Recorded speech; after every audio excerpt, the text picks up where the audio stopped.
work of Decolonizing architecture, and we are curating it as a Boulevard Art and Media Institute, and it's a project that is implemented by the Still Creative Hub and is supported by Art Nexus, which is a 3-year international program led by the Swedish Arts Grants Committee and the Swedish Development Cooperation Agency, SIDA.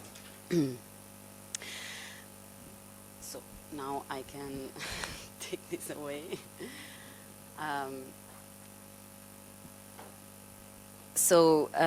The title of this event is Home as a Narrative in Decolonizing Architecture, Knowledge and Love.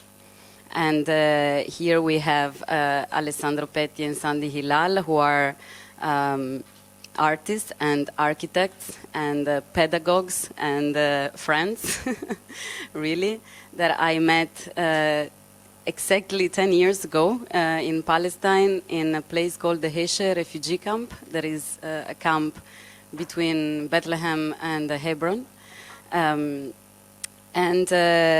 When I met them, they were implementing a project called Campus in Camps, which was for me an experience that allowed me to unlearn about photography, about representation, about knowledge, because it was an attempt to create a space of knowledge in a space of exception. And for me, that is really the heart of what we can talk about tonight, a space of knowledge in a space of exception. Where can we find this today? After 10 years, I find myself in, and the community that I live with, the young artists and all the colleagues and friends here in Tirana, and not only, also internationally, in trying to understand where does this decolonization should start, and with their practice, I understand now more than ever the urgency of starting from within, from ourselves, and then connected to the others. Alessandro and Sandi arrived today in Tirana. They know about Albania a little bit already, but I think it will be very nice if through your questions and comments after we can bridge the content that they are about to say through their practice of over 20 years, I guess, yes, of decolonizing architecture.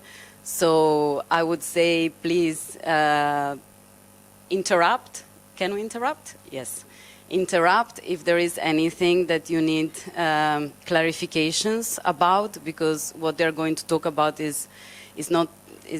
can be sometimes difficult to process, or some vocabulary or some context that we miss here. And in the same way, if you want to give some context about here to transmit to them, it would be very welcome. So now I give the word to you, and thank you so much for being here.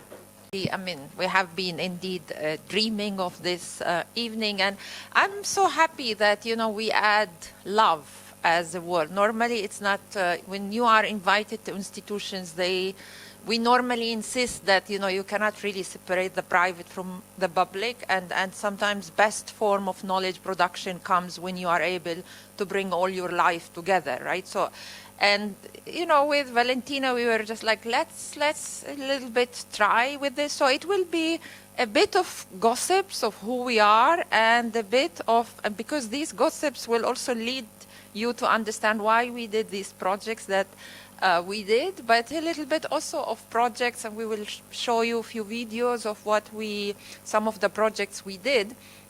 But I will indeed begin from how I arrived to Italy. And In some way, I was a teenager when the first Intifada began in Palestine, and I was very much one of these activists during the first Intifada, convinced, and not only, actually being also a teenager during the first Intifada was a very much a witness of a whole self-organization. You know, I mean, while I was at school, Israelis closed all schools and universities, and I witnessed my parents, neighborhood, grandparents actually setting a school in 2 days, and they were just like, okay, what do we have in the neighborhood? What are the empty garages, empty living rooms? Where are the teachers and where are the students? And really in 2 days, I was studying in one of these schools where I learned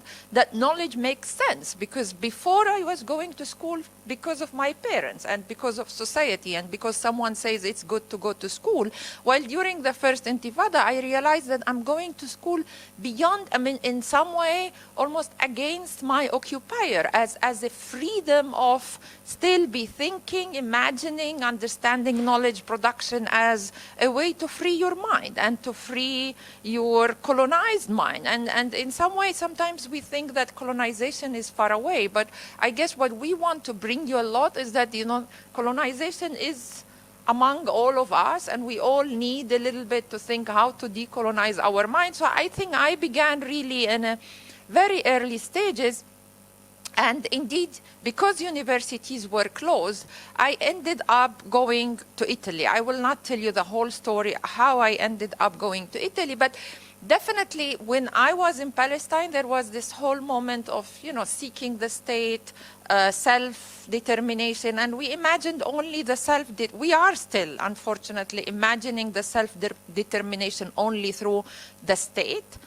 But in some way, it was so strange for me to arrive to Italy, where I realized, you know, while we understood that the extended family is an extremely important support system, while we understood that collectivity is an extremely important way to survive and live, I arrived to Italy and I found exactly the opposite, where people were indeed escaping their own families, and I was shocked of why my peers, I mean my same generation, where they want to actually almost kill their family, kill the state, I mean, eliminate almost all these superstructures that were put on them. And in that way, that was quite eye-opening for me. I mean, understanding what does it mean,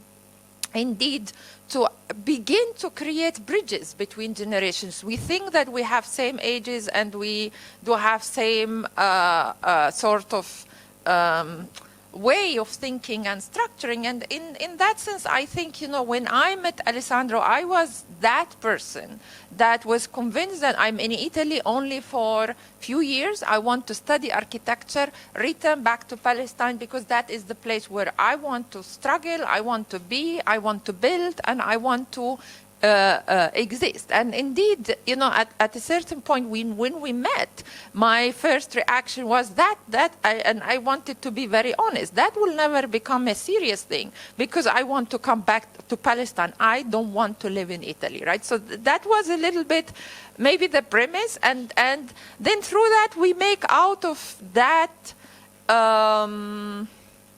sort of different, coming from different places, we understand that if we will understand it properly, that can become a potential in terms of how can we enrich each other rather than indeed deny each other's knowledges. How can we bring these knowledges together, trust each other knowledges, and be able to indeed move forward. And I will skip the destruction for later, but I want to come to, and you know, in that sense we met, and with time I changed my mind. I understood that with him I can do many things, even if in Palestine. And indeed, when our first daughter born, we are happy that both of them are here with us. They are rarely in our conferences, so we are very honored to have them both. and because they were very much part of this. And so we decided, we worked for the first few years in Italy, and we worked, you know, with, we did our first Venice Biennale in 2003. We worked with curators like Hans-Ulrich Obrist, Stefano Boeri. So we were quite in a good beginning, let's say, in Western sort of situation. But we decided, you know what, we don't feel that that is the right fertile soil where we really would like to expand and become architects and understand ourselves as artists and architects. And we decided to return back home. And we decided to return back home when I was pregnant with Tala, because we really felt that we would like them to be to live an extended family situation, because we still believe that is an extreme, and not to be only loved by both of us, but loved by a whole neighborhood. And we really felt that that was extremely important for us to be able to still be working together. So we returned back home to Palestine, and we returned back to Beit Sahur, which is a city south of Bethlehem, south of Jerusalem. And it was a moment where we were ambitious to think, okay, how can we as architects deal with decolonization? What does it mean to decolonize? What does it mean to think architecture and politics, art and politics? But in some way we felt that even in Palestine in 2006, you know, even if the word decolonization lately become a little bit of trendy, but now they even want to take it away from the vocabulary. But for a while it was a trendy. In 2006, there was hardly any, even in Palestine, any institution that was really thinking and speaking about decolonization. And the only place we found that that was possible to create was our home.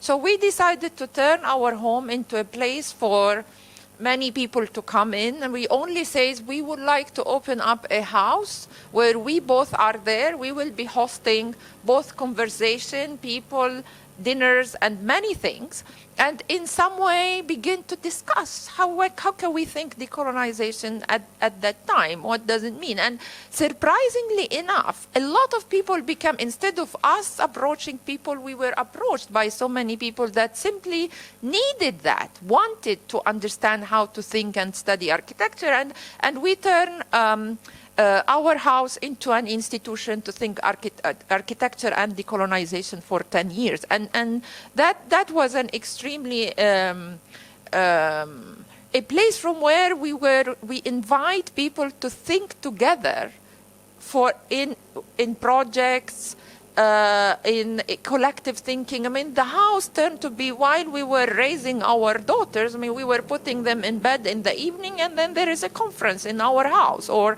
someone decided to come and create something else. And, you know, suddenly it was simply preparing a dinner in order to create an institution for decolonization in Palestine. And indeed, Valentina was one of these that spent quite a lot of time with us in that sense. But so many other people, to the point that sometimes it's even hard to keep up, because a lot of time, even we moved to Sweden, and a lot of time people comes and present themselves and says, we know that you don't remember us, but we have been over dinner in your house. And because we have dinner almost every evening with 20 people or something, that was our way of practicing, indeed. So that is a little bit how we created our projects, and I will pass it to Alessandro to speak more about these projects and then return back to our life in Sweden.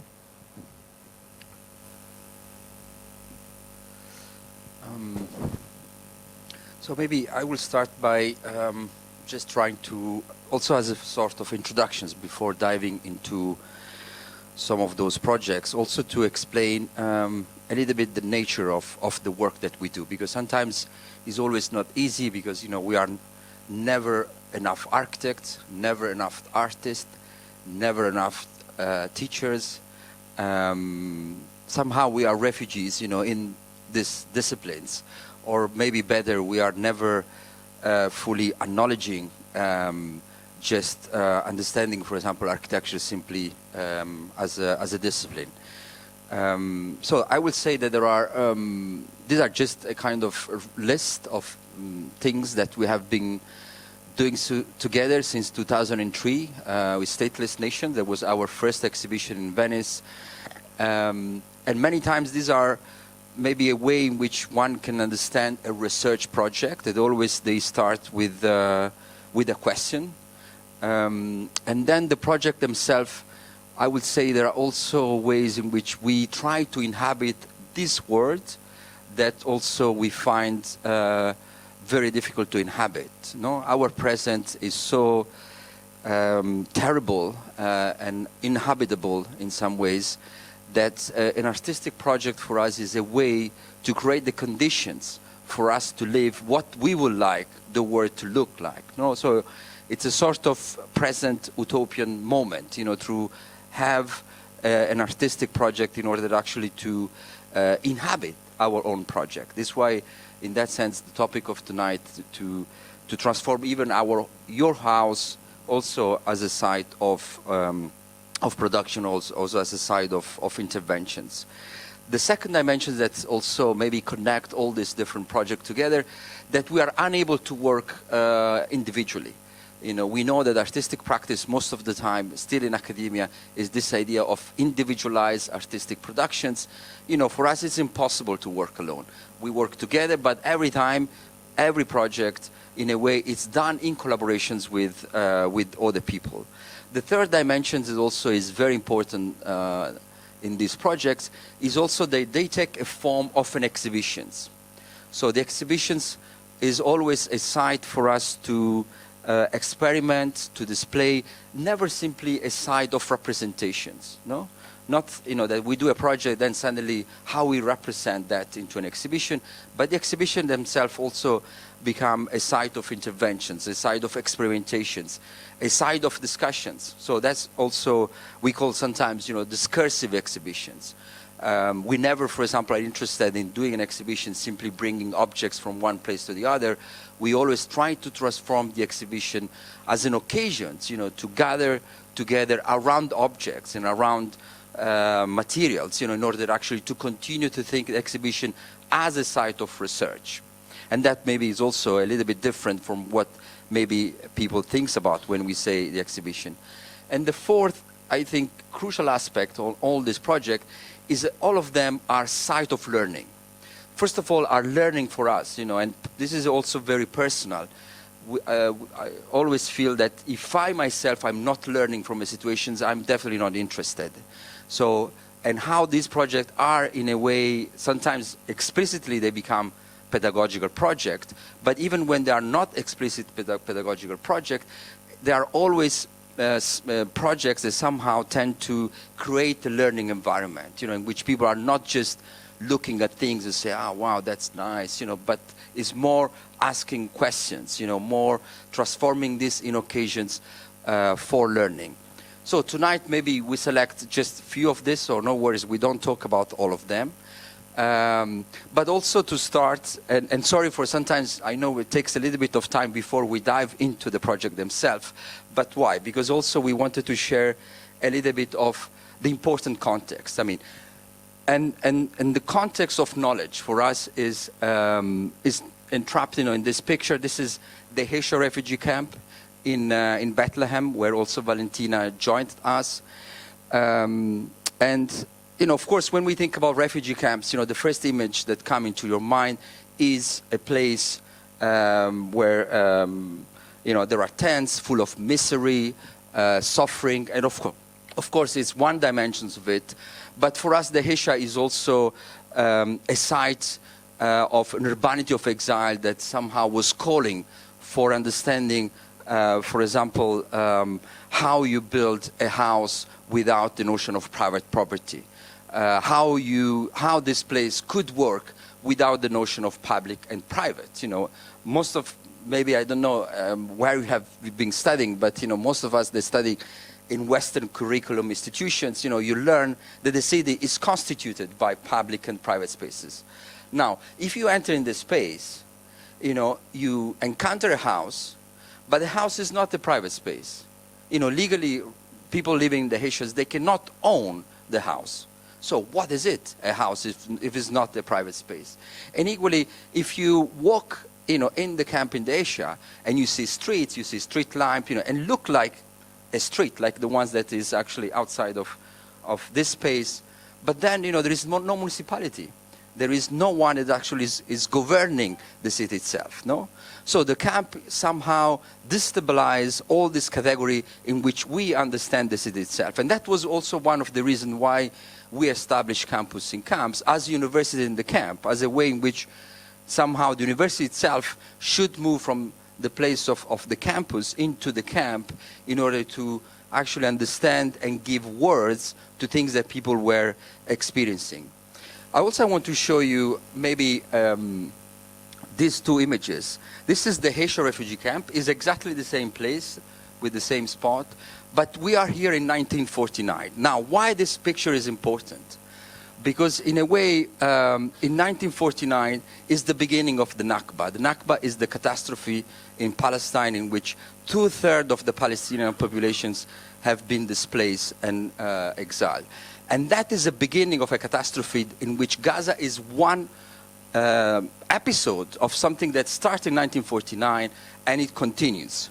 So that is also very important to put the events, the recent events, in this historical trajectory. Because another thing that colonization does is not only colonize space, but it's actually colonize time. And it's telling you which time where things start. And many times you heard, 7th of October. No, things haven't not started on the 7th of October. Things have started in 1949, and they continued on. So that is just one episode that is important also, and that is our task, to put things in perspective and understand them as a process of colonizations and decolonization. So this picture shows what happened when Israel was established and 300 villages have been demolished and people escaped with the idea that they will go back to their villages, which is just on the other side of these hills. So they left their table dinner prepared, they still had the key, and they thought they would come back. And you see these are the first encampments in 1949. Now, to me also as an architect, I studied in Venice, I studied architecture there, I did my PhD there too. My PhD also was around refugee camp with Georgia Gamben, but when I enter in the Haitian, all of the things that I've studied at university just collapsed. And then I start this process of unlearning and relearning something that in a way will make sense of what? What happened between this image and this one? This one and this one. And between these two images, there are more than 70 years. And no one, I can tell you, no one is interested in understanding what happened between this and this. And the reason is because the camps from the very beginning, these were spaces that were carved out from state sovereignty, and the state itself, of course, was never interested, in understanding, how you have these transformations. And of course, here we don't have, enough time to really dive into an explanations, but you have to imagine how is what happened, between this and this, in a way when people start to think about, not realizing that they cannot go back home anymore, and how painful. And that is where I see the power of understanding architecture politically, is a way in which people start to think about, how I'm forced to build 4 walls around me. And then after that, after the first winters, people start to build roofs. All of these are very strong architectural questions that somehow we're also calling for their own political dimensions. So I will skip maybe very quickly some of these images and maybe show you just one video that somehow tried to capture some of these questions that emerge from these refugee camps, and why it's relevant to talk about this today, because I hope that gives you a different perspective of understanding, what is happening in Gaza today. So this also shows you that we have to, and some of you maybe that 80% of the people in Gaza are actually refugees, and they are just coming from villages that are on the other side of the fence. That is a fence, is not a border. Also, something important to remember. Gaza is not a state. It's not Sometimes this is presented as a war. A war is in between two states, and this is just a colonial occupations, you know, and people are somehow resistant to that. So here I just maybe run this short video for about 8 minutes, and then maybe I will add something at the end.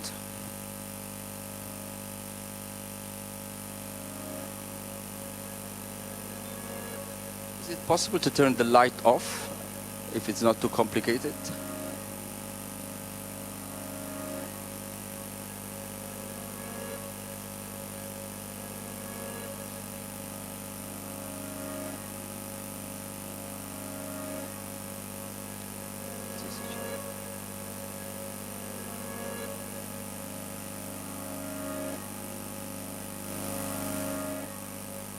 Do refugee camps have history?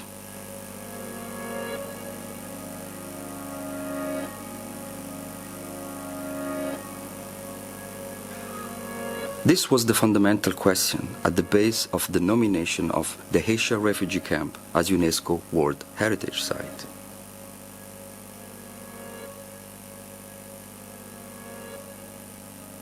Refugee camps are established with the intention of being demolished. They are not accepted to have a history or a future. They are meant to be forgotten.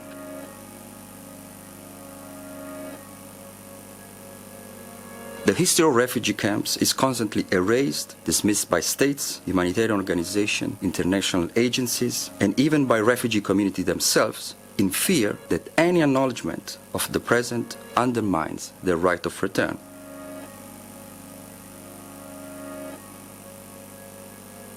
The only history, in fact, that is recognized within refugee communities is one of violence, suffering, and humiliation. How then we understand the life and the culture that people built in camps, despite suffering and marginalization?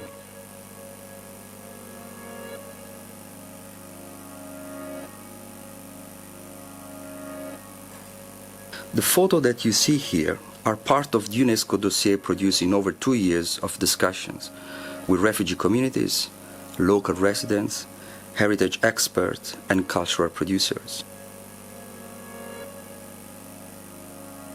Members of the camp strongly expressed their fear that the nomination would change the status quo and threaten to undermine the legally recognized right of return. At the same time, many expressed their desire to see refugee history being acknowledged and attempt to bring back the right of return at the center of the political discussion. We were interested here in documenting the life, the spaces, and the political structures that emerged in almost 7 decades of exile. Palestinian camps are not made anymore of tents. They are complex urban structure, and we don't have the right vocabulary to understand and describe this forced condition of permanent temporariness. In understanding today's refugee condition beyond the humanitarian crisis, refugee heritage traces, documents, reveals, and represents refugee history beyond the narrative of suffering and displacement.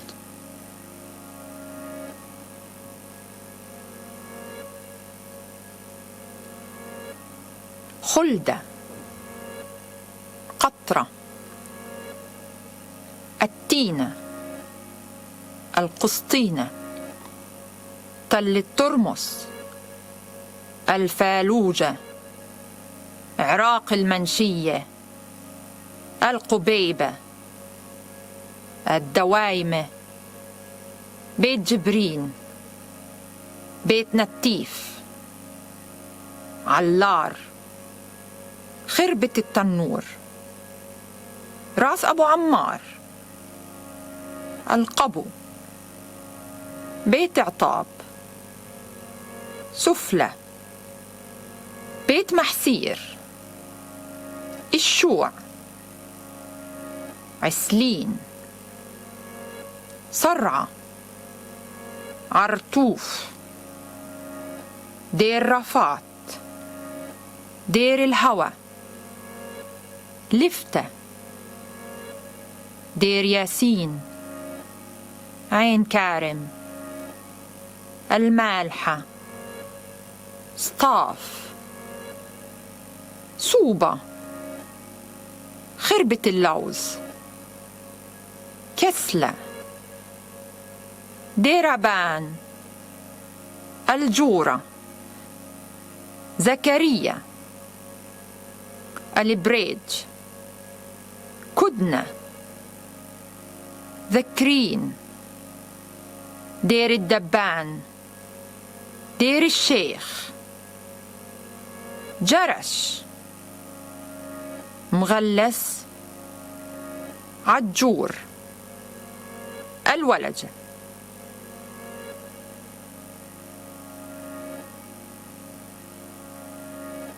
These are the names of the villages of origin of which Palestinians were expelled and now reside in the Heysha refugee camp.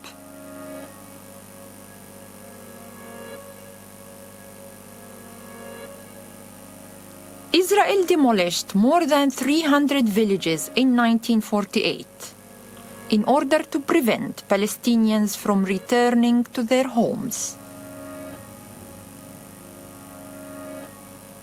Today, only a few public buildings like schools, mosques, and cemeteries are standing as material evidence to the expulsion of the Palestinians.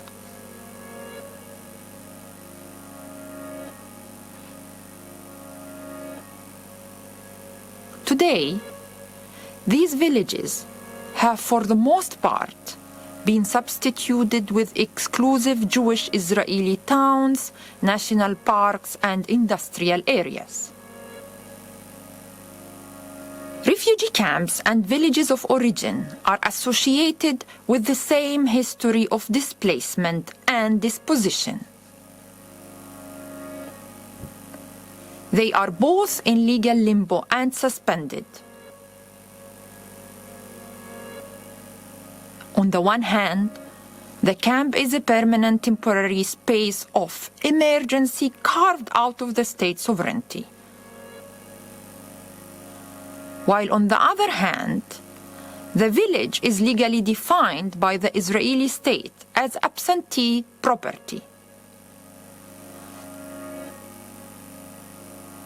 Despite their geographical separations, the two sites clearly have direct links and connections.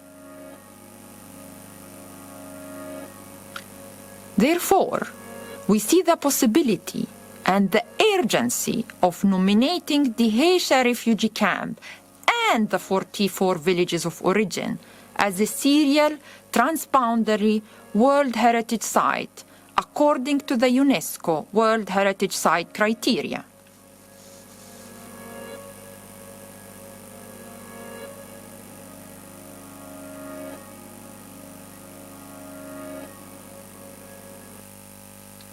So if you are interested, there is a book that is a collection of this World Heritage nomination dossier. We can also give you a link where also you can get this as a PDF. So I will not add much more on that, but if you are interested, we can of course go back to it, and hopefully you also you can take a look at it later on. I would just now like, before giving back to the mic to Sandi, I also would like very briefly talk about the concrete tent, which for us was an important moment where we were challenged by the participants in camps, in which somehow they were saying, you are also architects, so why don't you think about also a space that somehow is able to materialize, these contradictions that refugees are living in places that somehow are still understood as a tent, but actually over the years they have been transformed into concrete houses. So in this case we come up with the idea of a concrete tent, which is this hybrid between a tent and a concrete house. And also, it's a way for the community, to realize, how one can navigate that contradictions. It's also an idea that architecture usually is used, in a way to give solutions, smart solutions to things. But we were rather interested in an architecture that actually asks questions, or an architecture that somehow is also able to help, to gather people around, to have conversations. In this case, was very much around the nature of a refugee camp, but most recently also for the architecture triennial in Sharjah, we also were interested in understanding how this condition of permanent temporariness that is so clearly for the case of Palestine, but is equally important in other places, like for example in the Emirates, where 90% of the people actually are not from there, and they live these temporary conditions, because if you have a job, you can stay. In the moment you lose a job, you have to leave. So even though, of course, they don't live in the same condition of a refugee camp, but somehow the regime of permanent temporariness is very much still there. So maybe I will show you also this quick video that was done when we realized the tent there, that was very much used also as a space for mourning.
Just to add here that in this case, when we got these invitations, we really didn't know if it would make any sense actually to even go there. But in this case, for us, was important to use the concrete tent that usually the tent in Palestine is set up, as a way also to as a protest, during funeral. So it was very important that the concrete tent, in that specific case, was a space for mourning, because and even until today, people in Gaza don't have even the time to mourn people. And for us, it was very important, at least, to create that space in which people can have a moment, in which you are not left to this pain, individualized pain, but the pain can become this collective political moment, in which this is displayed, in which you can cry in public, and that's okay, and transform that, also as a strong presence, and not only to be repressed. The other element, of course, was also that, as you saw from the images, it was in a specific locations. There was a site that was built in the 70s by the states of the Emirates. This was the beginning of the Emirates as a nation state, and this was specifically done in order to settle the nomadic people that were going around, not caring about the new nation state that were formed. They didn't know even that nation states were formed. So this housing project was actually done for them in order to settle them. But as you saw, they abandoned the place, and the dunes just take over everything. And for us, this also was a reminder, how architecture is so miserable, compared to the power of nature of just taking over, what we try to with this kind of ego that we have as architects, to think that we build things for eternity. But, in that case, the dune were very much strong and present, and to be a reminder of this fragility. And, the thing is that before we leave with you from the desert to the to the north of Sweden. No, I will. I was thinking that it would be really nice to have few questions and answer them before, because that was a little bit of 10 years. We choose only few things to speak with you about this 10 years in Palestine. But then we moved to Europe and specifically to Sweden, but also we are doing a lot of projects in south of Italy. And in some way, it was really impressive to understand how we learned so much from refugee camps. That was extremely important to understand how that knowledge has been transformed the moment that we were faced with other realities, especially of migrations or fascism in the case of Italy. But before that, I think it's otherwise we will overwhelm you. I mean, I was thinking maybe it would be nice if you have few questions about what we said so far, and we can a little bit break that feeling of a conference and then maybe move on. So instead of you interrupting, I'm interrupting a little bit the lecture and saying, can we gather a few questions, answer them, and then move back to Europe?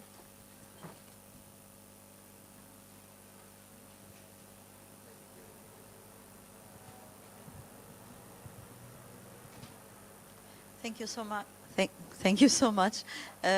Your presentations resonate with so many things, and I don't know where to start, to be honest. The concept of permanent temporality is also something that Albanians have lived in many other form. We continue to live it, with the country being deserted from many, many people that have chosen to build their homes everywhere else, but in Albania, because of helplessness and lack of so many things, there's no one way to pinpoint how and why people are leaving, but they are. So there is a desperation for the ones who are left to, create positivity, but to find also the family of the people that they've lost because they've gone. And also there is this, collective trauma, historical collective trauma of migration, seen as very strong separation of families who could have found news from their family, their village guy who met somebody from their family somewhere. This is like, historical trauma that have been due to so many things, the separation of 50 years that families were one side on the other side of the, let's say, the borders. But there's so many to unpack, and the photos were very powerful. And what's going on now in Gaza, it cannot escape us. That's so much of that is also in the work that you're doing. But I wanted to share some of these thoughts, but I also wanted to ask you, I think I know the answer, but I wanted to ask you if the UNESCO has approved that status. And I think the process in itself is a very strong, very big political thing. I really love it.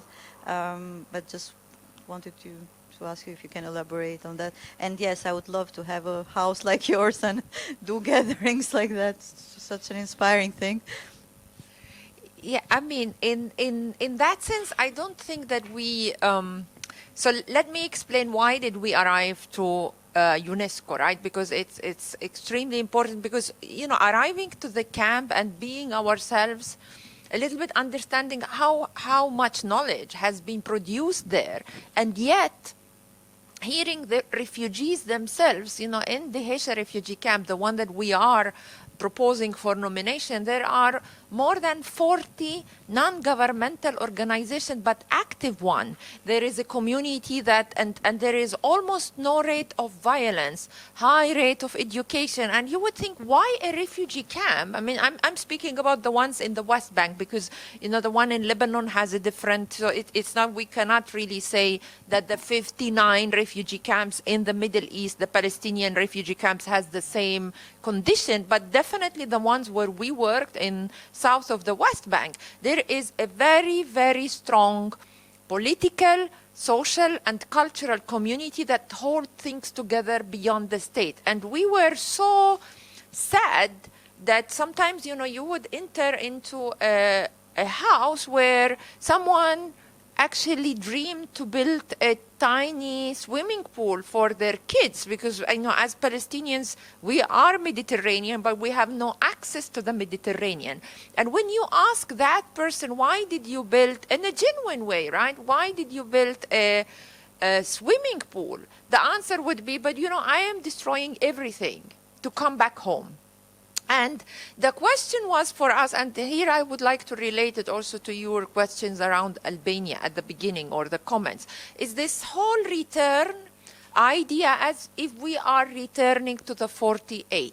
And the problem that return will be impossible if we don't understand how the 75 years of exile are part of that narration, and how can we give value to that life, even if it is a temporary one, because we learned being within this regime of a state sort of order in the world is that you have no value as a temporary person until you become a permanent one, and indeed you become a citizen, and therefore you have value. And we were questioning, is that, and indeed UNESCO, only states can apply for nomination of heritage, and that means that so many millions of people in this moment that are outside of the state are carved outside of our history. We don't recognize their history. So we were thinking, how can we, because we saw that value. We saw that value that it hits us so much that we were questioning everything else that we did, our PhDs, our knowledges. I mean, we really began to be hit by that. And we thought, what would be a way where we can, what is the platform where we can go and actually say, no, that camp has value. And when we begin to think about the application of UNESCO, it was more the platform that we were interested in, because the moment that also with refugees, we began to speak about that nomination in UNESCO, they began to look at themselves and say, wow, interesting. Do you really see that the camp has that value in order for it to be nominated to UNESCO? While in the same time, I mean, when the Pope from the Vatican visited Bethlehem, he visited the Nativity Church and the Hesha refugee camps.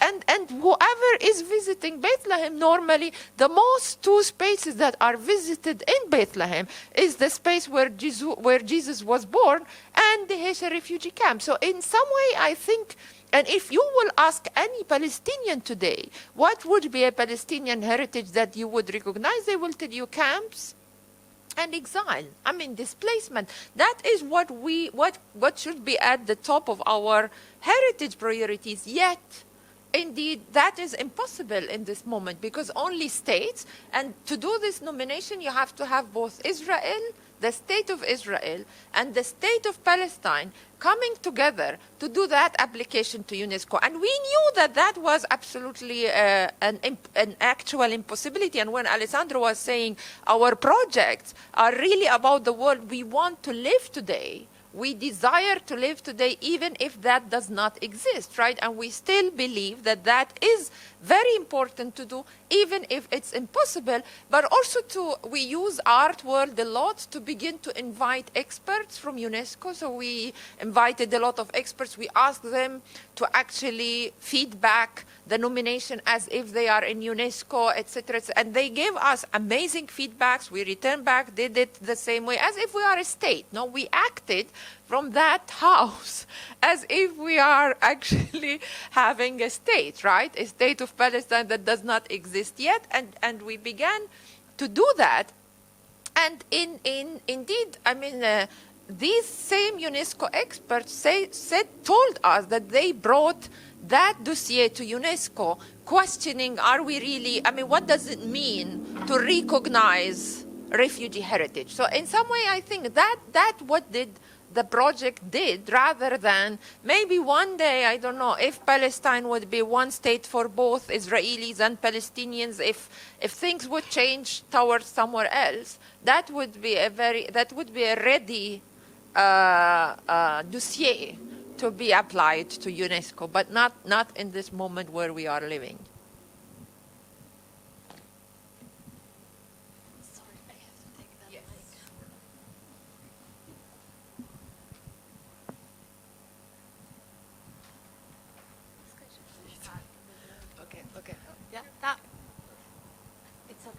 It's okay. Okay, I sit here. Okay, I cannot say that I have a question and a thought, but because while talking, I'm kind of creating. So I will try. First of all, I would like to thank you. I really hope to meet you, and I knew you through Refugee Heritage Book. I was many years ago in a Biennale, Venice, and I saw the Biennale, but the best thing of the Biennale was that I bought your book there. I found it, and I'm really glad I found it. It's one of my favorite books of all times, because I think it really breaks the ground. Through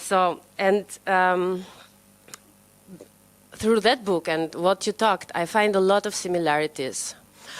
I find we consider ourselves, and we have been victims, like you said, for quite a long time, but we are also perpetrators in other ways. For example, we have a considerable Roma community here and all over the Balkans, and they are strangers everywhere. And although we have been victims of racism, we do the same to them. For example, they had a settlement, and I'm studying their settlements in my research. They had a settlement in the former train station area, which now doesn't exist. Again, a very beautiful makeup of whatever, of a boulevard. On the other side, it's still informal. It's crazy what happens here. And that settlement was burned because the locals didn't like having their Romas.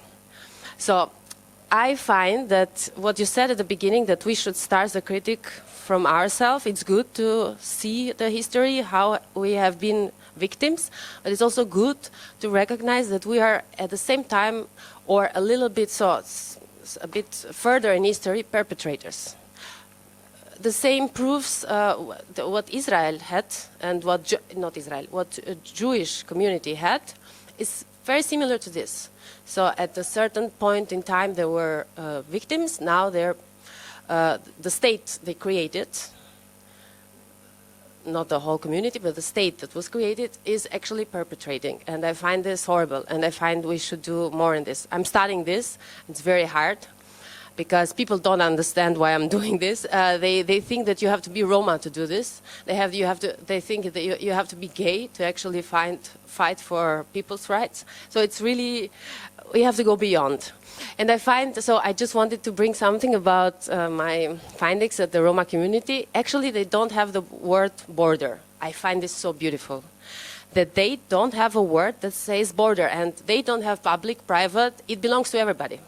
And we don't understand why they sometimes go around and take something, because in their point of view, things belong to everybody. And I find this really, really, we can learn from this. So this was what I wanted to say from the Roma community, but my question, because now I'm really full of things, and I'm sorry if I was confusing.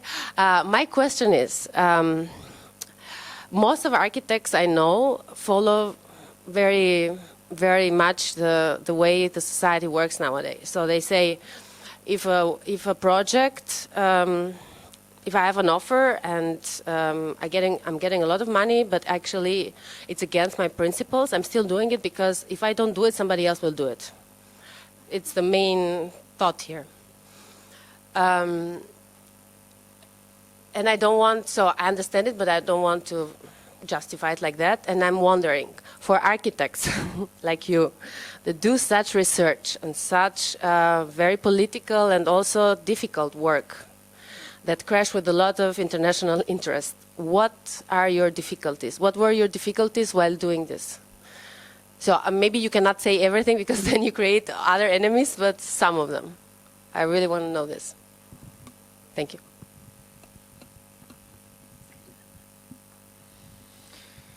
Oh, thank you. These were actually two beautiful interventions, because also shows, how important it is also to hopefully use this project, but to start exactly these conversations that are that could make any sense also in this context.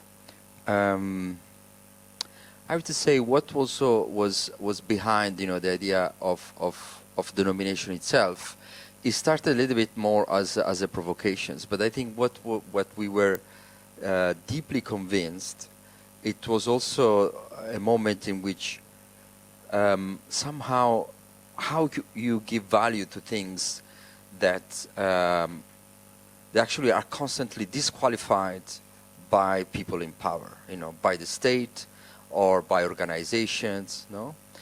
And that, I think, is something that maybe hopefully can be applied more and more in different contexts, you know, in contexts maybe also where you live, where you see things, communities around you, you know, that are able to be creative, are able to express, you know, certain kind of values, but sometimes, you know, we tend to dismiss them simply because, you know, they are not codified into an academic knowledge, into state-funded projects, you know. So I guess one thing could be, you know, the idea when also we assembled this had maybe several layers. You know, the first was to bring this inside the conversations in the Haitian himself, but also, of course, the book was also using other camps in order also to start these internal conversations where people were asking themselves if the place where they were living was only about misery, you know, or because that also was the main enforced narrations that you have to have, because, you know, the refugee camp, of course, were emerged from this place of confinement, you know, and pain and horror. But nevertheless, you have to imagine that this was the only reality, for example, for all the participants of campus in camps. You know, these were people in their 20s, and the only place that they lived, it was a refugee camp. And the only thing they could say, this was a shitty place. That is the only thing that they were forced to say. And that, again, could be extended in many other contexts where, you know, somehow you are forced always to accept that kind of external narrations, you know. So in that sense, we wanted to reverse that logic, you know, is to say, you know what, we even take, you know, the UNESCO criteria and we apply them very seriously, and we wanted to demonstrate how also, you know, of course, first of all, that these criteria are very idiotic, you know, to start with, because these are very Western-centered idea of heritage, you know. Here we don't have time, you know, but we can go and have a discussions about, you know, how, what constitutes heritage is, first of all, it comes from inheritance. You know, it's also very strong.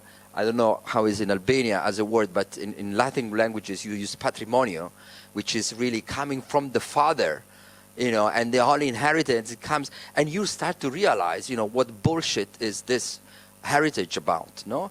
And how is important was for us to put heritage and conflicting with camp, so that both and refugees, how you put these two categories together.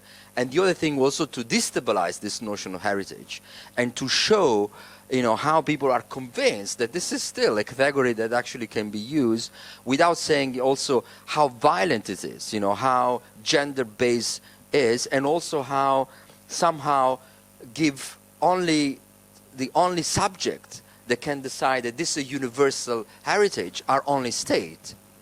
Imagine how violent is this, you know.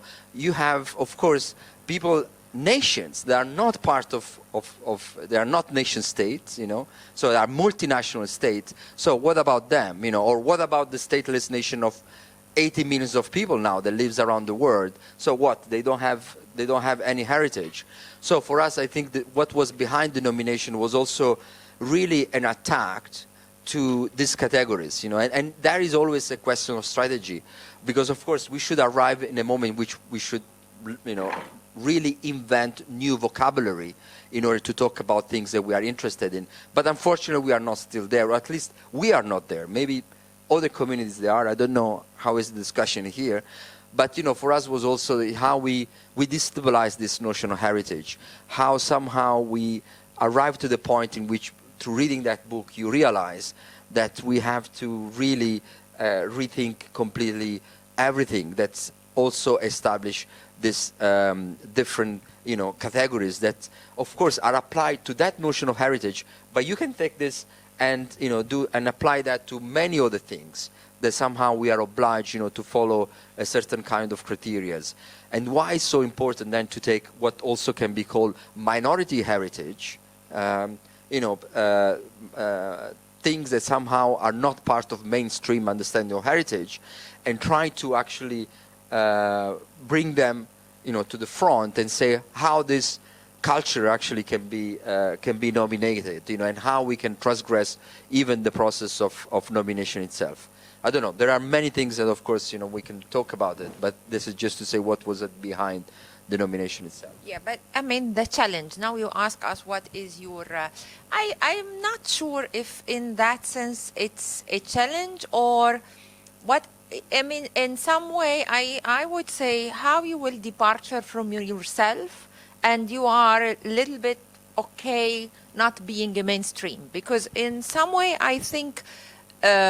That the fact that we decided to departure from our house, and a lot of time French says, it seems like you have your own train. You don't care about what is the trend, what is happening here, what is happening there. We're just move on our train, and it's way more.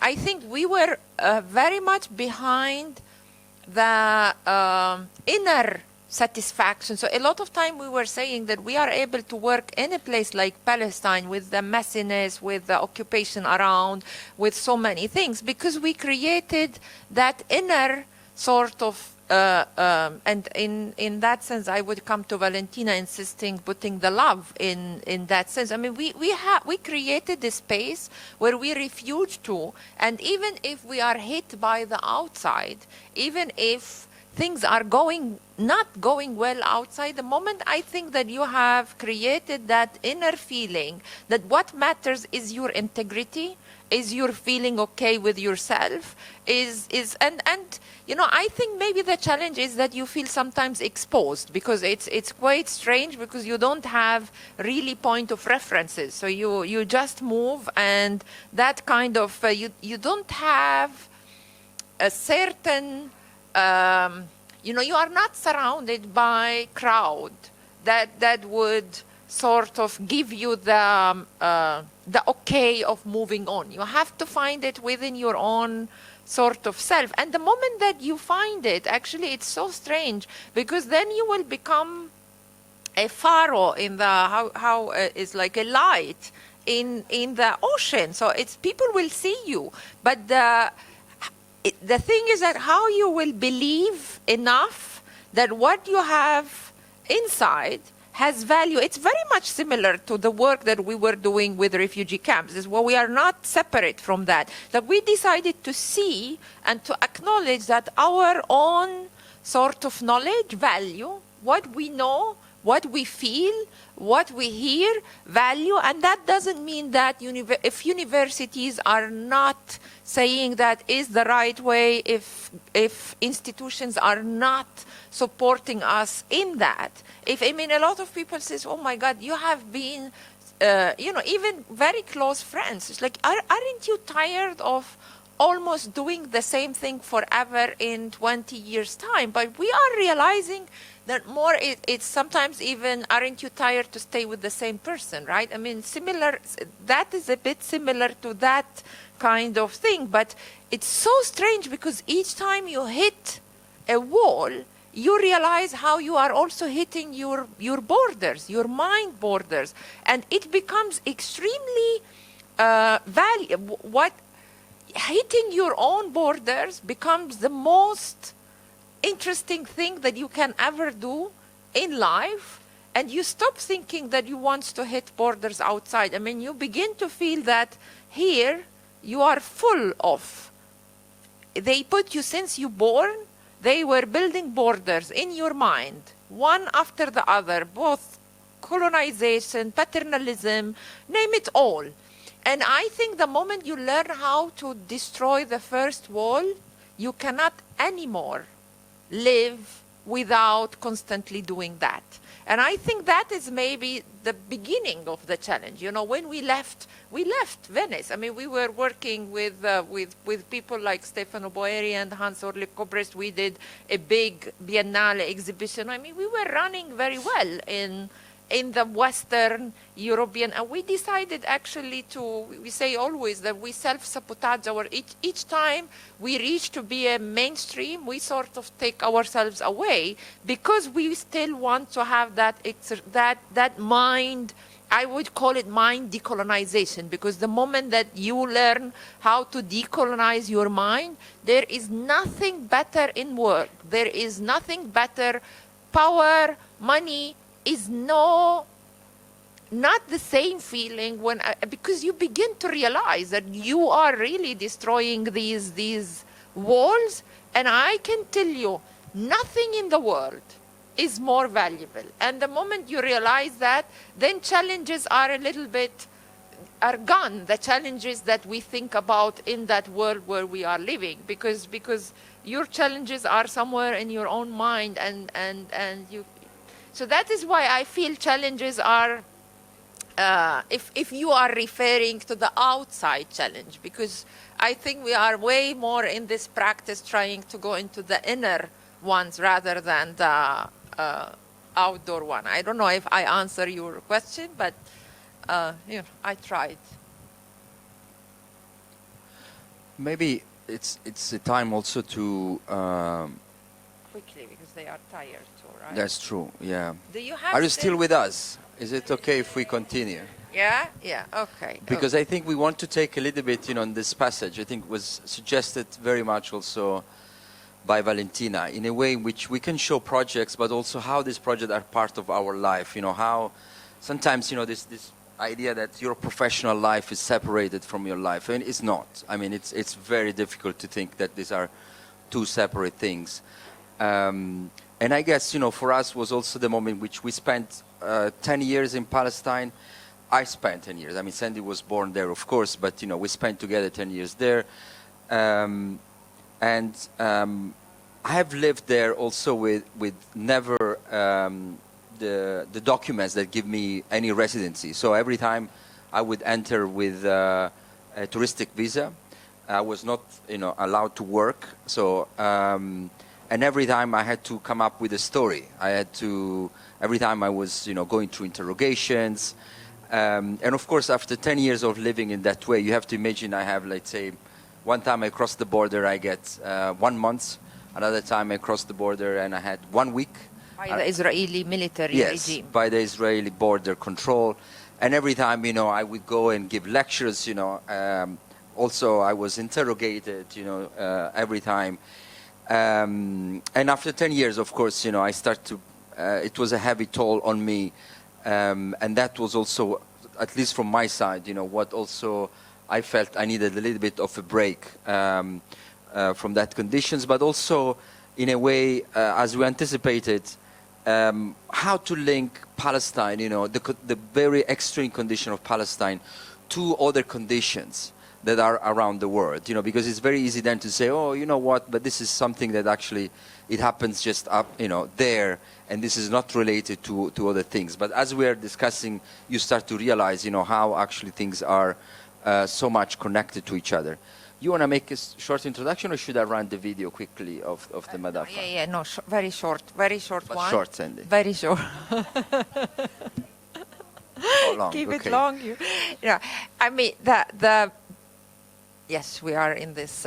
So I was not prepared to leave Palestine. I mean, I knew we had to do it. There is no other way around it. But I was not prepared to leave Palestine. And even moreover, I was not prepared to return to Europe, right? And in that sense, I think, and I was really boiling in somehow, I had that moment of difficulty because I lived 13 years in Italy.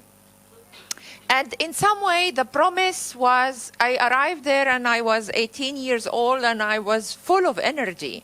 And the contract that I had with the Italian state is that if I would behave, means if I would really, become almost as much Italian as possible, speak Italian, behave in the public space, look less Palestinian, then I will become one of them, right? That is the promise of any integration policy, assimilation. You should look as much similar to us, so we accept you. And I took that to the world. I mean, when I have to do something, I can be stubborn. So in some way, I speak Italian very well.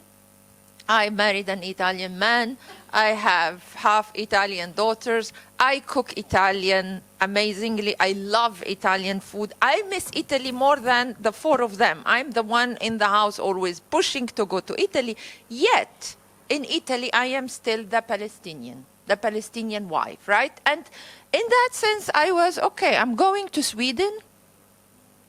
What options I have? I mean, I am a Mediterranean, so in Sicily I would look, or in Puglia, I would completely look Italian, I mean, with a very good Italian accent. I really can pass. Imagine what will happen to me if I will try the same contract with the Swedish government. So my hesitation was not only that I was not ready to leave Palestine, I was not ready to come back again as a guest in Europe, because what they ask you to, when they ask you to behave, that means that you are required to behave as a good guests forever, and that can go into generations.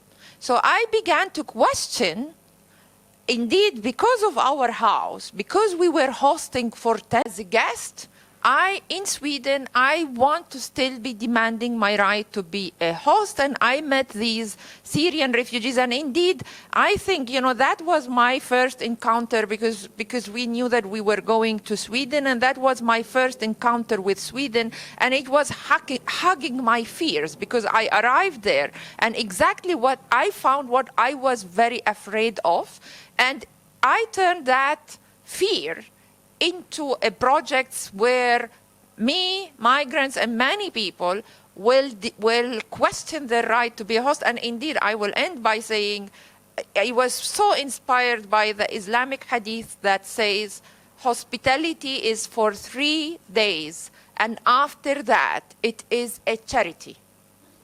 Right? I mean, keep in mind that charity, because in some way, I was not ready. Maybe I was so empowered as a woman, and I felt it inside me that I don't want to return back to Italy, to return back to Sweden and play the victimhood and the charity part. And they would see me, they will include me almost as a charity. So the question was, what happened after 3 days I am in Sweden? And that project was that result of this complication.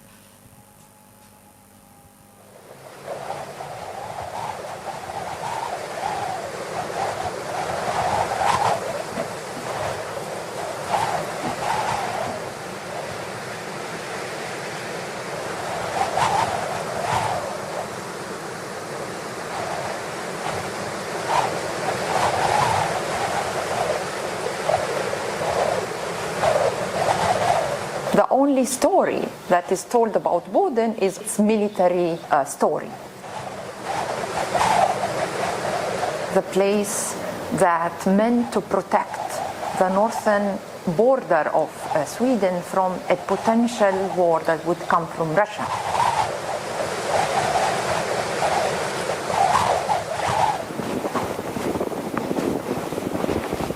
Wow, what a place.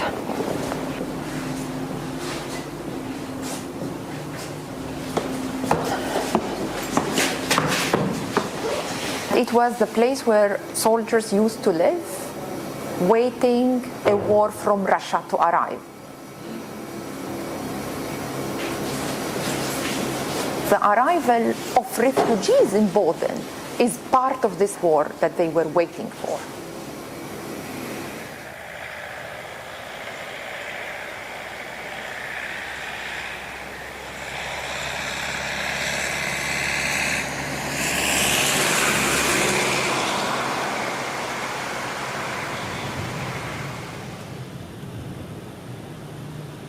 بتذكر أول ما طلعنا بالباصات وصلنا لهون عند بودن، فأحد الأشخاص قالوا إنه السويد بعتتنا لعند الدببة، ما في أشخاص هون نهائيا بس دببة. فإنه أنا هيك تفكر يعني صفنت إنه معقول إنه هو بس غابات ودببة، إنه الكامب رح يكون نص الغابات.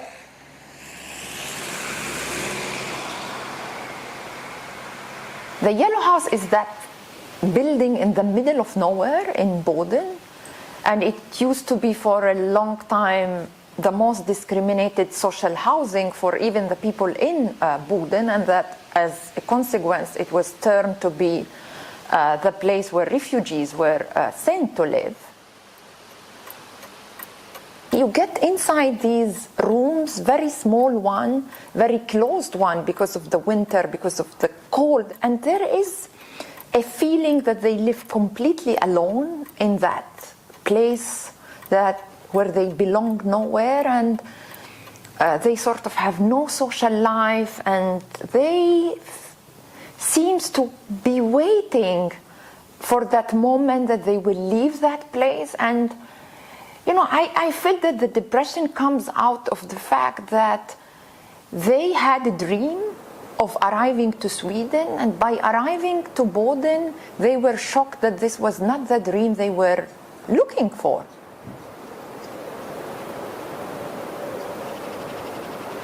I was desperate. I thought that there is nothing that can be done there. I mean, from one side, a war that never arrived, and from the other, refugees depressed and looking for the day they will leave Boden. What type of project can be ever done there? I wake up in the morning after, and I decided to come back to the Yellow House and ask people if they know about anyone among refugees that is planning to stay in Boden. To my surprise, they told me, yeah, you should meet Yasmin and Brahim. طب كيف ليش؟ العلاقات هي من أول ما جينا حاولنا نسوي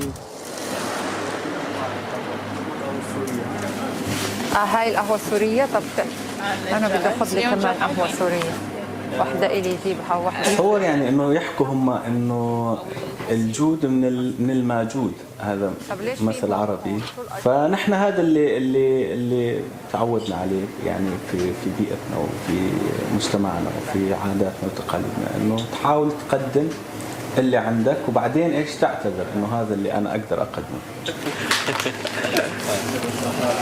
هل انا بدي ادفع هذول؟ لا معلش. اي الله. وهات كمان الله يسعدك. احسب ثنتين. لا لا لا لا مش ما خلصنا لا هو ولا انت.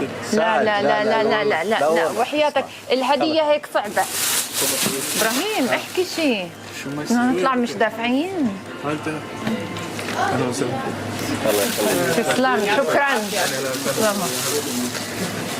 يلا بستنى. When somebody arrives to a new place, he's obviously a guest. I have no problem to be a guest, and I have no problem even to be a perfect guest, but I still want to exercise my right to host. And I think that what refugees lose the moment they cross the borders to Europe is their right to host. لما وصلنا لهون على السويد مثل ما خبرتك قبل كان كتير صعب انه تدخلي بالمجتمع السويدي وتتعرفي على اشخاص سويديين، او انه مجرد انك تعرفيهم عن حالك وانه انه انا من سوريا. فكان شعور انه حتى لما بيقول لك سوري نحن اسفين انه هيك صار فيكم، كان شعور ممكن انه يزعجنا، يعني انه حتى لما واحد يتاسف على الشيء اللي صار شيء بيزعجك يعني. فمن هون انه بلشنا انه مثلا شفنا اي شخص انه تعا جرب اكلنا السوري، فينا نحكي لك شوي عن سوريا، فيك تعرف عنا شوي، وهيك بلشنا من هالموضوع نفتح غرفة المعيشة تبعتنا او الليفينج روم.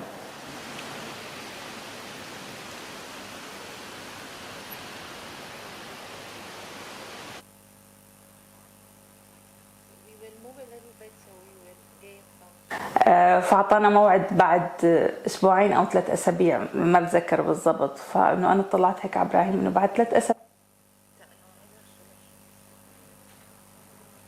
حتى يجي لحد لعنا وانه يشرب فنجان قهوه. فابراهيم قال خلص انه اوكي يعني نبلش من هيك، فبكره كل اسبوع يصير عندنا حدا.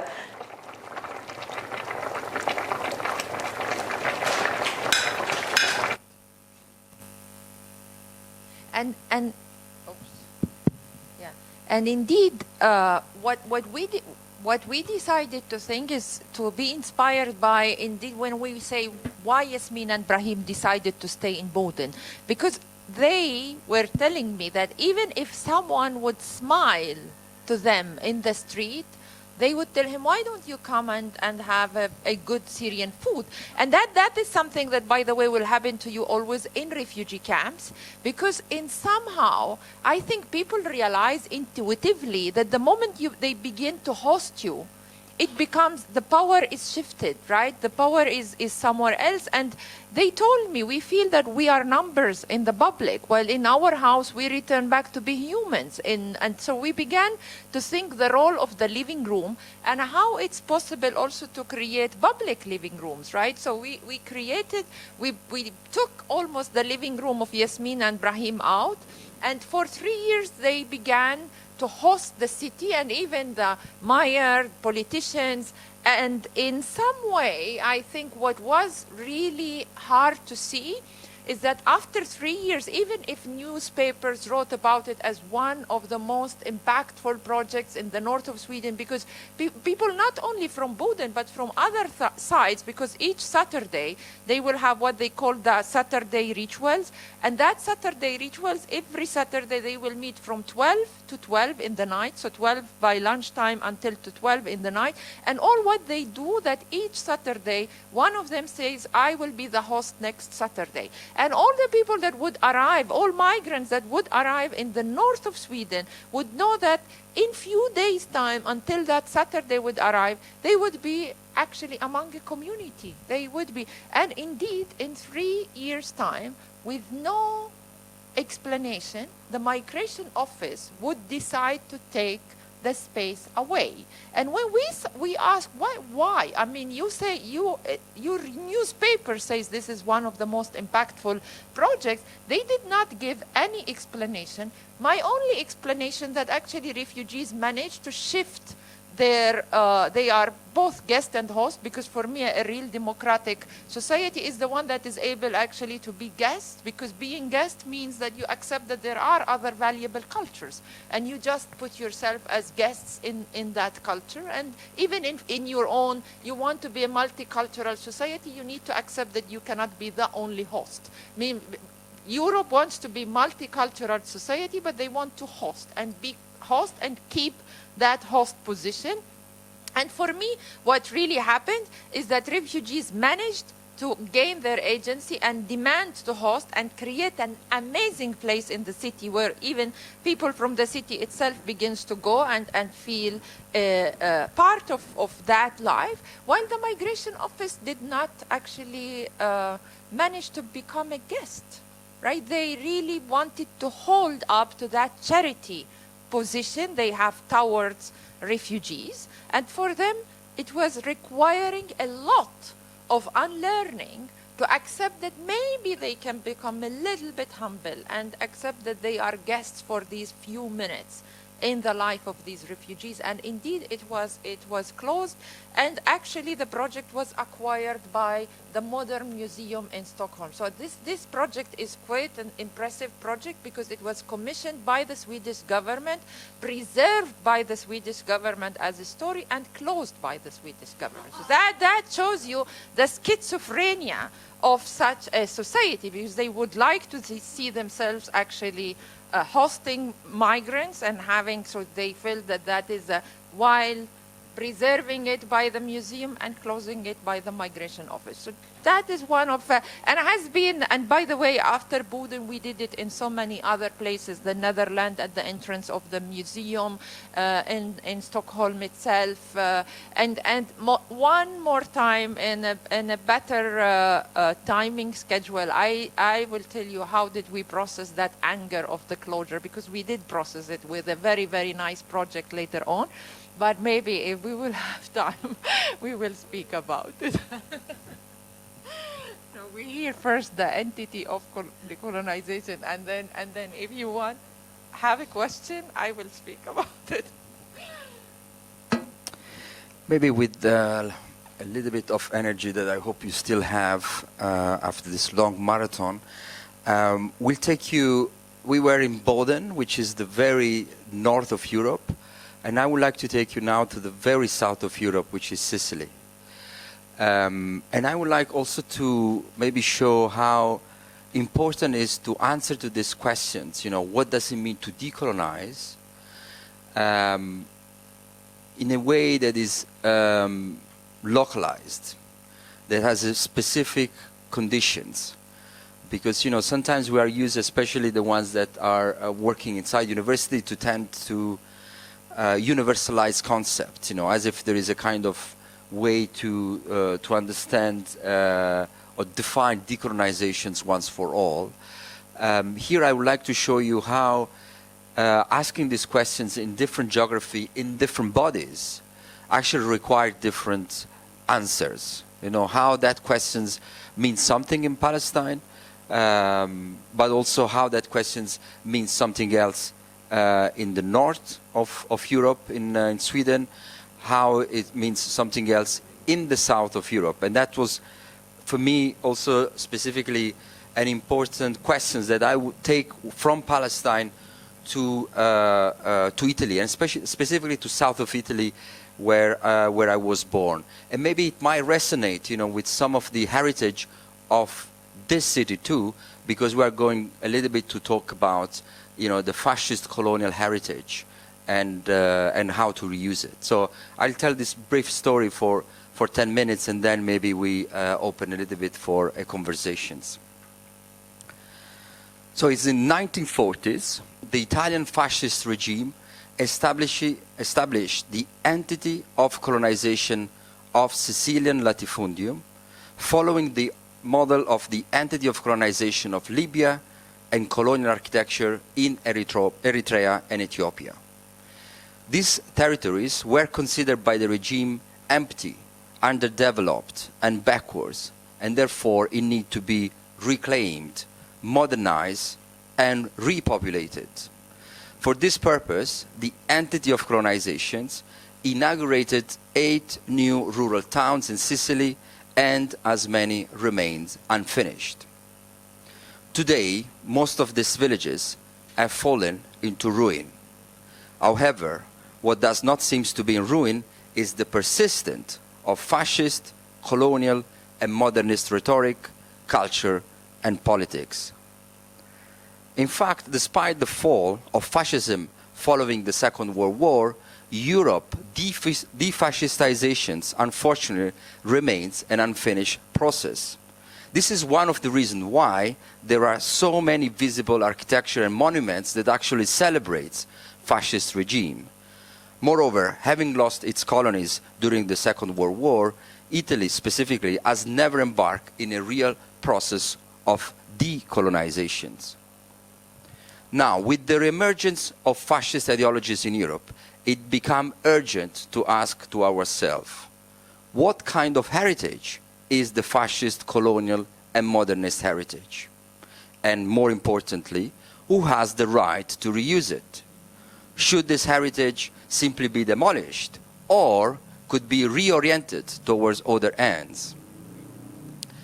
The European colonial modern project of exploitations, segregations, and dispossessions has divided the world into different races and nations, constructing its identity in opposition to other projects labeled simply as traditional or backwards.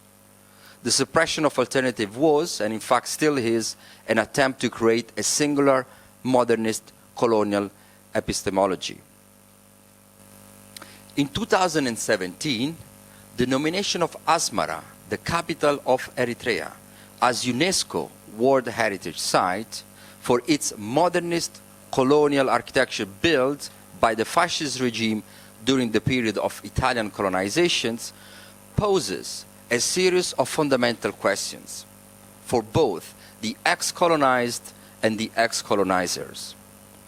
Who has the right to preserve, reuse, and re-narrate fascist, colonial, and modernist architecture?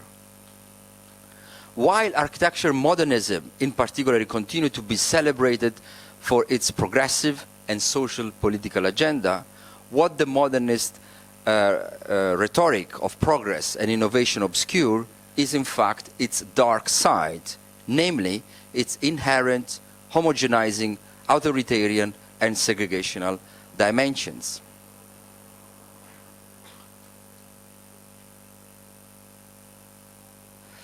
Maybe here I will just quickly tell you a little bit what happened in the last years, in Sicily specifically, where the right-wing Sicilian regional government, in an effort to re-legitimize fascist policies, decided, of course, to fund architectural conservation of these agricultural towns built by the entity of colonization of Sicilian latifundium, restoring these buildings exactly as they were originally built. They were helped by modern architectural history and restoration theories that after the Second World War cynically separated aesthetic values from social, political, and economic ones, and the buildings have begun to be restored as they were designed in the 1940s, reinforcing the idea that fascist architecture can in fact exist without perpetuating fascist ideologies. I don't know, many of you studied architecture in academia, but in a way it's very easy to remember how there was an idea that you can study just simply the aesthetic of architectures, you know, and decontextualizing and dehistoricizing the building itself, you know, disconnecting to its historical context. Now, of course, we have to change that. And against, in fact, this nostalgic and neo-fascist approach, in Borgorica in Sicily, we started to collaborate with the local municipality of Carlentini and with the local community and university, and we established the Difficult Heritage Summer School, which is a space simply of critical pedagogy and discussions around practices of reappropriation and re-narrations. Over the years, we started to discuss with the local municipality how to turn what was called the entity of colonization of Sicilian latifundio in Borgorica into an entity of decolonization and what that means. So over the last 3 years, together with students, local participants, and invited guests, we produced a series of interventions and helped to reuse the former post office into a guest house for researchers. The old school was turned into an exhibition space, and the former entity of colonization into a museum.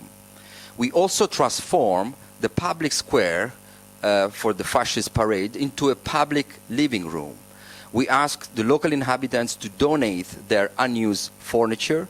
This process of domestification of the public square designed for fascist parade helped, in fact, the local citizens of the near town of Carlentini, where the Borgo is located, the right to use the space itself. This collective process was open to all of those that felt the urgency to question the broader historical, cultural, and political heritage embedded in colonialism, fascism, and modernism, and therefore begin a common path toward new practices of decolonization and demodernizations. Now, in addition to our commitment on the side of Borgorica itself, we also felt the need to start the conversations and to link that to in-order context, to expand, in fact, the possibilities to learning from different places and, in fact, build new alliances. The artistic installation Ente di Decolonizzazione profanes the entity of colonization of Sicilian latifundio, breaking down and recomposing its facade into several seats. This is, for example, an image that we displayed this work in the Venice Biennial, from which it got the Golden Lion the last year.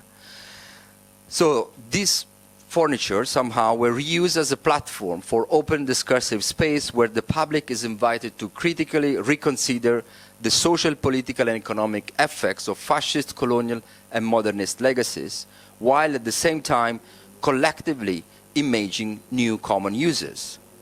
The installations, of course, traveled in different places. This is an image from Napoli at the Fiera d'Oltremare, the fair of the overseas. Also, a monumental project was built in the 1940s that was supposed to display all the Italian colonies at that time. It was, in fact, actually never opened, and interesting enough, was used after the Second World War as a refugee center, until today also as a COVID center. So it also remains this sort of dark side in Napoli itself. This is an image from Berlin Biennial, where also with extreme difficulties in the setting of an art, we also had to negotiate how an art object can actually be used, and this of course could open another series of conversations, how the most difficult space to work in an art that actually can be used is actually the museum setting. This is another gathering we had in Albissola. This is a La Loge, which is a space in Brussels, where also we collaborate with a very interesting group that also works on decolonizing public spaces in Brussels. So they produce an amazing, actually, dossier. If you are interested, also we have the dossier on our website. This is an image from an image that we had an exhibitions in Rome, in Museo delle Civiltà, in also a neighbor's Quartiere Eur, which is also resonates for some of you. The urban planning of the boulevard actually was applied in Eur too, similar to very much to here. We can talk more about it. And I would like just to finish maybe with an invitations to participate and to join us for this third annual gathering there in Sicily, just trying to grow and to make sense of all the things that we have been trying to do. Thank you very much.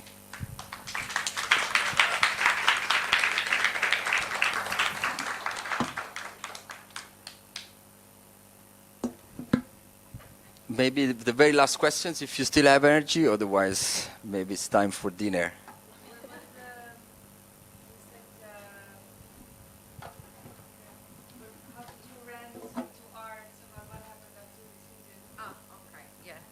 No, of course, yes. No, I mean, the thing is that, and that is a little bit maybe an answer to you, how we will process in some way challenges and angers that comes to us. And at a certain point, we thought if the migration office will close it, maybe we should find another place. But with Yasmin and Brahim, we were moving around, and they insisted that it should be a housing for refugees. And so we were a little bit troubled of what can we do? Should it be at the center? And at a certain point, we began to run around. And we arrived to, again, I mean, here belonging is very important, and being guest and host. We arrived to one of these places. If you will have an image for Sweden today, or for where is the place where Swedes would become really Swedes, it's their summer houses. It's these cabins in the wood that, you know, people will have their bathrooms that are, you know, that everything is really basic into living in the nature. And in the 70s and 80s, 60s, 70s and 80s, there was that attempt of the government towards the working class, is that leisure is very important. Working class needs absolutely to sort of be part of that kind of life. And they opened it up so heavily to everyone, and it becomes part of the Swedish sort of being a Swede, right? But if you look at statistics, basically 50% of white Swedish kids have access to these summer houses, has constant access, like every year access to these summer houses.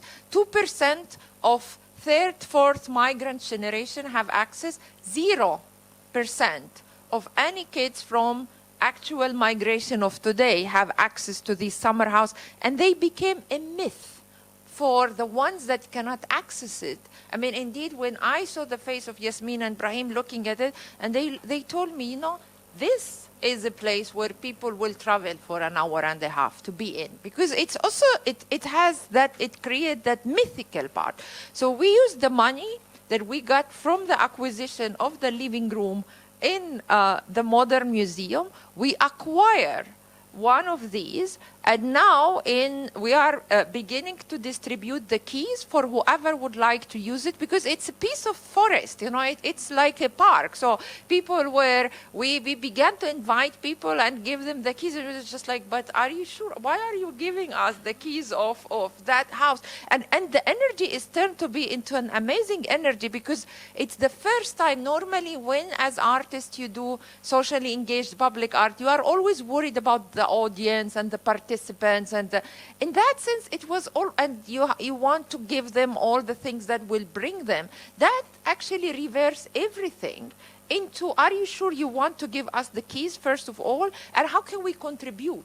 So and some people will bring their oven to do Iraqi bread, others would bring their coffee machine, and it's all up in the forest. So now in 21st of June, we will officially actually be having that, because it's midsummer in Sweden, and normally that is really the moment of the exclusion of migrants. So we are having that party of distributing the keys for whoever would like indeed to have a key for a summer house in Sweden among the migrants, people that we know. And that is a little bit actually I would not say revenge, because I'm not the person that likes revenge, but I think Swedes tend to say that they have no religious places. They are not religious. But if there is any holiness in Sweden, it's in these summer houses. So I think that there is a process of profanation in that sense, and offering that summer houses